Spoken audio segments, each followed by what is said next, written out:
A big shift is on the way in the U.S. government's efforts to try to control illegal immigration. President Biden is sending 1,500 soldiers and Marines to the U.S.-Mexico border, where they will help deal with an expected jump in the number of asylum seekers from Central and South America.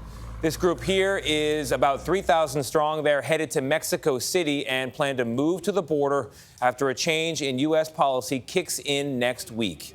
Nancy Cordes is at the White House for us. Nancy, good morning. Tony, good morning to you. The first of these 1,500 troops are set to arrive at the border as soon as next Wednesday. And they're not going to be there to apprehend migrants. They'll play a supporting role to Border Patrol agents who are bracing for what could be a record-breaking number of migrants, all seeking asylum at once. U.S. troops are being rushed to the border to help deal with this, an increase in migrants that is expected to swell next Thursday when the pandemic-era rule known as Title 42 expires. These troops arrive as early as May 10th and then in the coming weeks. Title 42 was put in place as COVID began to spread in March of 2020. The rule made it easier to expel migrants seeking asylum. Now that it's about to end, you're already seeing it south of the border, caravans trying to move up.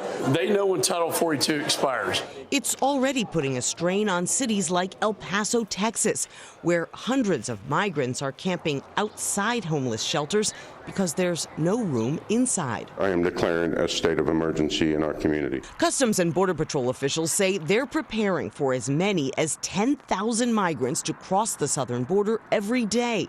That's nearly double the daily average from March. For the next 90 days, 1,500 U.S. troops will temporarily supplement the 2,500 National Guard troops that are already on the border. They're not authorized to serve as law enforcement, but they can provide logistical support, like transportation and narcotics detection. It frees up those frontline Border Patrol personnel to go back out on patrol. John Sandweg is a former chief of Immigration and Customs Enforcement. I really think this is what the administration is trying their hardest to avoid, are scenes like we saw before. We had large camps setting up in El Paso of Haitian migrants. That's what I think they're committed to avoiding. Democrats and Republicans actually agree that one of the biggest problems is the shortage of immigration judges and clerks who can process the backlog of asylum claims. But because Congress hasn't addressed the problem, Gayle, migrants who do manage to apply for asylum will likely have to wait years for a decision. Oh, boy. Thank you very much, Nancy.